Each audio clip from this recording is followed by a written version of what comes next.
As a Filipino American, what does the American dream mean to you? The American dream means a lot to me.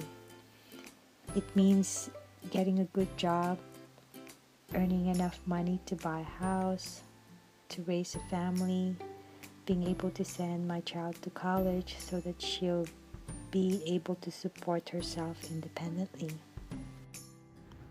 This is the dream shared by many other Filipino Americans, such as Joseph Bautista. Joseph is a modern Filipino American whose values have been shaped through centuries of hardships that his ancestors overcame.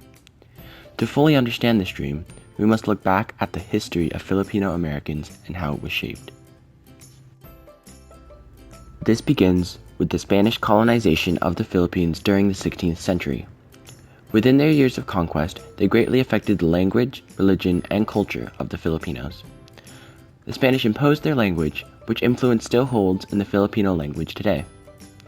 They also left a strong value of religion, specifically Catholicism. Their culture revolved around this religion, but also powerful, family-centered values.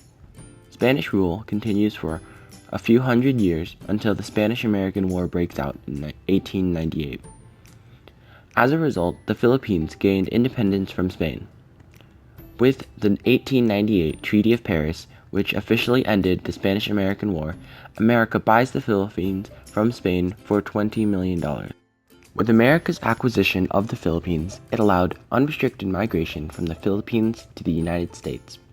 According to Migration Policy Institute, approximately 150,000 Filipinos migrated to America between 1907 to 1930.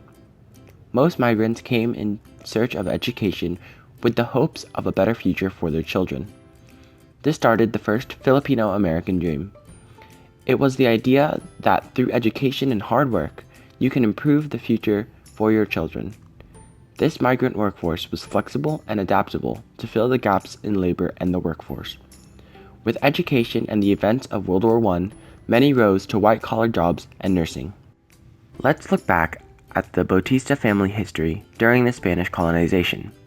They lived in a society free of Spanish influence, and suddenly they were ruled over by the Spaniards. As America came after the Spanish-American War, they bought the Philippines, claiming it as a territory. This rapidly increased the flow of immigrants to America. Among them was Grandpa Bautista.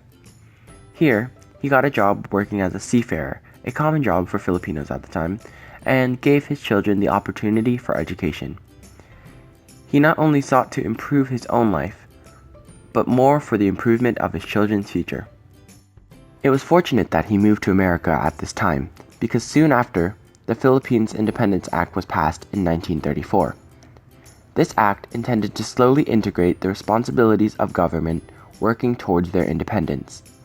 Over the course of 10 years, America would slowly withdraw their control while maintaining their presence. This act also implemented the idea that the Philippines was only a territory and not part of the United States. In doing so, it rebuilt restrictions on migrations. This greatly reduced the flow of immigrants from 150,000 to only 10,000 a year. Following this, other events further reduced the flow of migration. After the bombing of Pearl Harbor, Japan took control of the Philippine territory. Over the course of World War II, America liberates the Philippines from Japanese occupation. Back in America, Mama Bautista, after years of education, has just become a new nurse. As she works to treat war patients, she faces discrimination under Asian stereotypes. Many considered Asians as their enemy, except treating Filipinos as their little brown brothers. Here, Filipinos are rising socially, but are still considered lower class. Though they are considered lower class, their dream is now to develop their education and move up slowly in society to improve their future and their children's future. With the end of the war, they finally gained their independence after centuries of foreign rule. This brought a new global view of immigration as Filipinos began migrating in places other than America.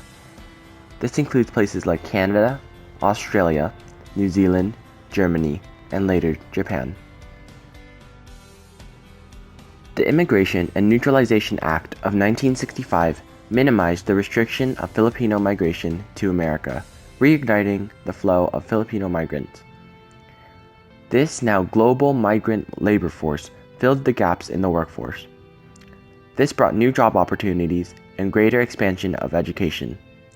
Migrants hoped their children will benefit even more than they were able to. Decades after, the perception of Filipinos has greatly evolved. Figures such as President Obama have identified Filipino Americans as a separate culture apart from the generalized Asian American population. This is reinforced by the Filipino American Heritage Month, which demonstrates the pride of Filipino American culture. Generations after, though many feel disconnected from their original Filipino culture, they take pride in the values resulted from overcoming the obstacles of their ancestors. And what values do you continue to uphold from your Filipino culture? The values that we most uphold are close family ties, respect for elders like our parents, grandparents, teachers, and other people in authority. We value education very much and our deep Catholic faith. In the end, the American dream for Filipinos became something new. Filipino American culture is now dominantly American, but shaped by Filipino values. Everyone experiences the American dream, but with differences in the lenses they view it through.